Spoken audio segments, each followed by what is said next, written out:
안녕하십니까. 교통사고 실무TV입니다. 이번 사고는 너무나도 안타까운 신호위반 사망사고입니다. 먼저 고인의 명복과 유족에게 심심한 위로의 말씀을 전합니다. 무겁고 안타까운 마음이 앞서지만 또다시 이런 사고가 발생하지 않기를 바라는 마음과 사고 처리 과정에서 우리가 반면교사로 삼아야 될 내용들이 있어서 이렇게 말씀을 드립니다. 내가 명백한 신호위반을 했기 때문에 잘못을 인정하고 모든 책임을 져야 되는 것은 당연한 것이지만 사고를 단순하게 현상만 가지고 판단해서는 안 됩니다. 사고 발생 당시에 제게 자문을 했었고 오토바이도 조기 출발을 했기 때문에 양차공이 신호위반인 것 같다는 답변을 하였습니다. 보상은 실익이 중요합니다. 정확한 과실 판단을 근거로 보험회사와 민사소송을 제기했을 때 두 가지를 비교해서 실익을 따져보고 결정을 하셔야 아쉬움과 후회가 남지 않습니다.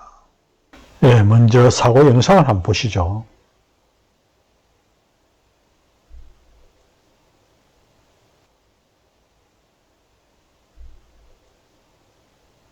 충돌 장면을 보여드리지 못하는 점 양해 부탁합니다.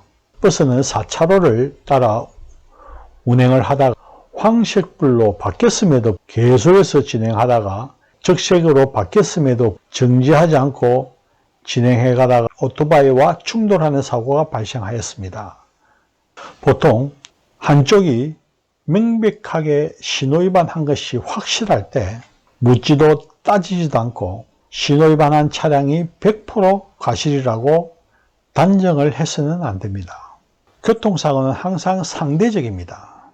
내가 잘못한 것은 인정을 하고 상대방도 혹시 주의무나 잘못이 있는지를 한번 따져봐야 됩니다. 첫째, 오토바이가 어느 시점에서 출발했는지. 둘째, 오토바이가 이렇게 출발을 할 때 다른 오토바이나 다른 차량들의 출발 상태를 한번 체크를 해 보시죠. 오토바이가 출발하고 진행하고 있죠. 근데 다른 차는 아직 움직임이 없습니다.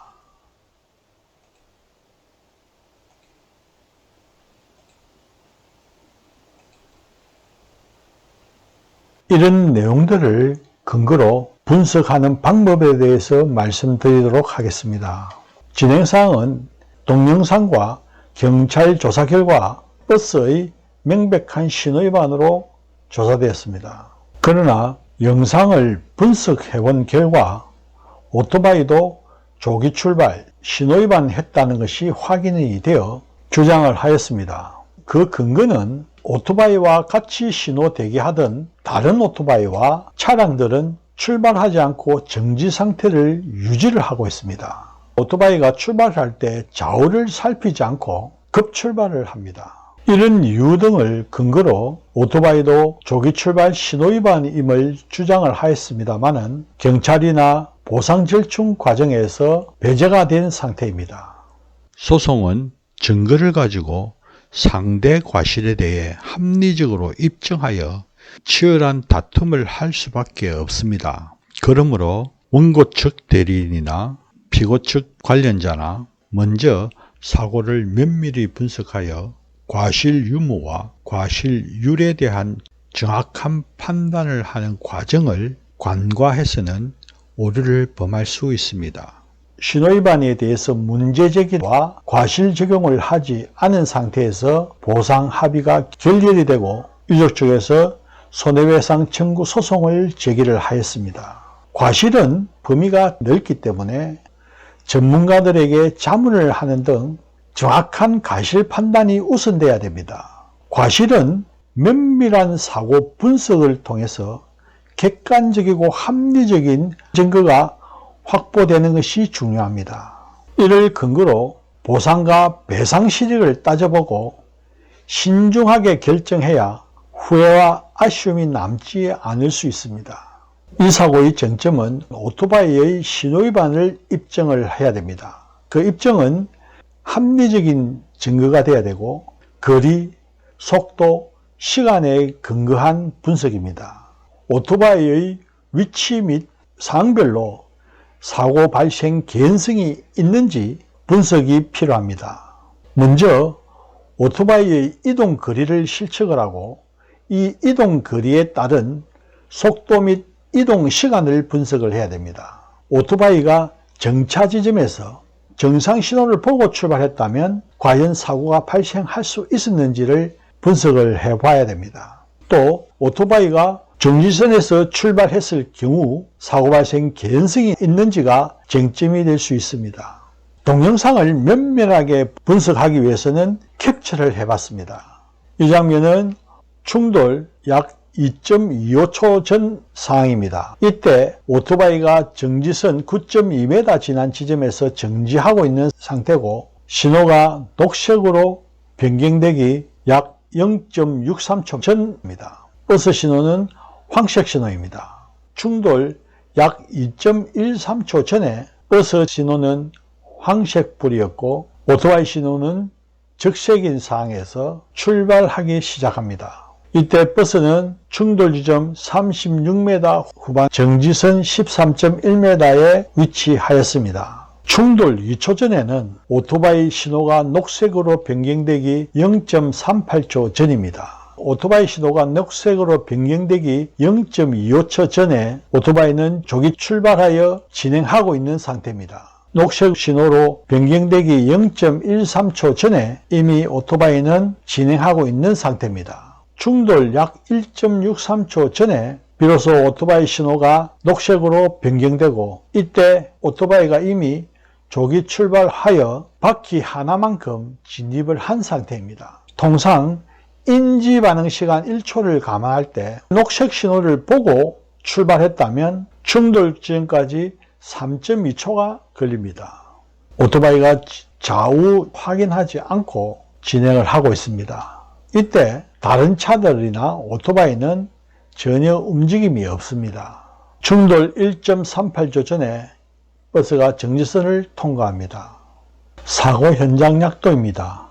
오토바이가 빨간 선의 횡단보도 끝단에 정지해 있다가 신호가 녹색으로 바뀌기 0.5초 전에 조기 출발해가지고 신호가 녹색불로 바뀔 때는 이미 오토바이 바퀴 하나만큼 진행된 상태임을 분석을 하였습니다. 정지선부터 횡단보도 끝단까지는 9.2m입니다. 횡단보도 끝단에서 충돌 지점까지 4.2m입니다. 버스 진행 방향 정지선에서 충돌 지점까지 22.9m입니다. 분석 내용입니다. 오토바이가 조기 출발 신호 위반을 했다는 합리적인 증거를 동영상 분석과 사고 현장 조사를 통해서 확보를 하였습니다. 사고 현장 조사를 통해서 신호 체계를 확인을 했고 또 거리를 실측을 하여 도면 작성을 하였습니다. 오토바이의 위치 및 상황별로 교통사고와 인과관계를 규명을 하였습니다. 먼저 오토바이의 이동거리를 실측하고 이동거리에 따른 속도, 시간별 사고 발생 개연성을 분석을 하였습니다. 오토바이가 정상 신호를 보고 출발했을 경우 과연 사고가 발생할 수 있었는지 여부에 대해서 분석을 하였습니다. 오토바이가 정지선에서 출발했을 경우 사고가 발생할 수 있었는지를 분석을 하였습니다. 오토바이가 정지선 지난 지점 횡단보도 끝선에서 정지했다가 조기 출발한 것과 교통사고와는 상당한 인과관계가 있음이 분석이 되었습니다. 그 근거는 거리입니다. 오토바이가 정지선을 9.2m 벗어난 지점에서 정차를 하였고 정차 지점에서 충돌 지점까지 4.2m입니다. 또 정지선에서 충돌 지점까지는 13.4m입니다. 그러므로 거리적 측면으로 봤을 때 오토바이가 정지선을 9.2m 벗어난 지점에서 정차했다는 아쉬움이 있습니다. 두 번째 근거로는 속도입니다. 버스는 59km의 속도로 등속을 하였고 오토바이는 4.2m를 발진 가속했을 경우에는 종속이 13.8km가 됩니다. 그러므로 1초에 3.8m 진행됩니다. 그러나 정지선에서 충돌 지점까지는 13.4m이기 때문에 종속이 24.8km가 됩니다. 이를 근거로 시간을 분석을 하니 오토바이가 정차 지점에서 충돌 지점까지 4.2m는 2.2초가 걸리고 정지선에서 충돌 지점까지 13.4m는 4.9초가 걸립니다. 이거는 인지 반응 시간을 포함한 시간이 됩니다. 정지선과 횡단보도 끝선에서 출발할 때를 비교하면 2.7초의 차이가 발생합니다. 정지선에서 출발하지 않은 많은 아쉬움이 있습니다. 또 오토바이가 같은 지점에서 정상 신호에 출발했다면 사고가 발생할 수 있었는지를 분석해 보았습니다. 오토바이가 정지 지점에서 충돌 지점까지 4.2m를 정상 신호를 보고 출발했다면 3.7초가 걸립니다. 이 3.7초 동안 버스는 60.6m를 이동할 수 있고 충돌 지점으로부터 24.6m를 벗어난 지점에 위치할 수 있습니다. 그러므로 비록 횡단보도 끝선에서 출발했다 하더라도 정상 신호를 보고 출발했다면 교통사고 발생 가능성은 없다고 분석이 되었습니다. 오토바이가 정지선에서 발진하여 13.4m 전방인 충돌 지점까지 도달하는 시간이 4.9초가 걸립니다. 이것은 인지 반응 시간을 포함한 시간입니다. 버스가 초속 16.4m로 등속했을 경우에는 4.9초 동안 80m를 이동할 수 있습니다. 그러므로 오토바이가 충돌 지점에 도달할 때는 버스는 충돌 지점으로부터 44m를 벗어난 지점에 위치할 수 있기 때문에 교통사고 발생 가능성이 전혀 없는 상태가 됩니다. 버스 측 주장 내용을 요약하면 오토바이는 0.5초 조기 출발을 했기 때문에 신호위반이라고 주장을 하였고, 오토바이가 정지선을 9.2m 벗어난 지점에서 정차를 하였고, 양차량 속도를 비교 분석하여 주장을 하였고, 오토바이의 정차 지점부터 충돌 지점까지 또 정지선부터 충돌 지점까지의 시간을 분석하여 주장을 하였습니다. 분석 내용을 근거로 오토바이가 정상 신호에 출발했다면 교통사고 발생 가능성이 없다고 주장을 하였고, 오토바이가 정지선에서 정상 신호에 출발했다 하더라도 교통사고 발생 가능성이 전혀 없다고 주장을 하였습니다. 판결입니다. 판결까지 가지 않고 화해 권고 결정을 원피고가 받아들여서 종결된 사항입니다. 화해 권고 결정은 과실 부분에 대해서 판시하지 않기 때문에 명확하게 과실이 어떻게 적용됐는지는 확인할 수 없습니다. 그러나 청구 금액과 결정 금액을 비교를 해보시면 어느 정도 과실 인정 부분이 가늠이 가능할 것 같습니다. 청구 금액은 합해서 4억 5,300여만 원입니다. 결정사항은 3억 3,200만 원입니다. 원고들은 나머지 청구를 포기하고 소송 비용은 각자 부담한다고 결정이 되었습니다. 이번 사고는 관련자 모두가 아쉬움이 많은 무겁고 안타까운 마음이 앞섭니다. 무엇보다 돈으로 환산할 수 없는 귀중한 생명이 잃은 것입니다. 어떤 이유에서든 목숨과 바꿀 수 있는 것은 없습니다. 신호위반과 같은 중과실 사고는 단 한 번의 실수가 피해자뿐만 아니라 그 유족, 회사 등 관련자 모두에게 큰 피해를 주는 것이기 때문에 해서는 안 됩니다. 또 이 사건 모든 과정의 관련자나 실무자가 정확한 사고 분석과 판단을 했더라면 억울함과 아쉬움을 최소화할 수도 있습니다.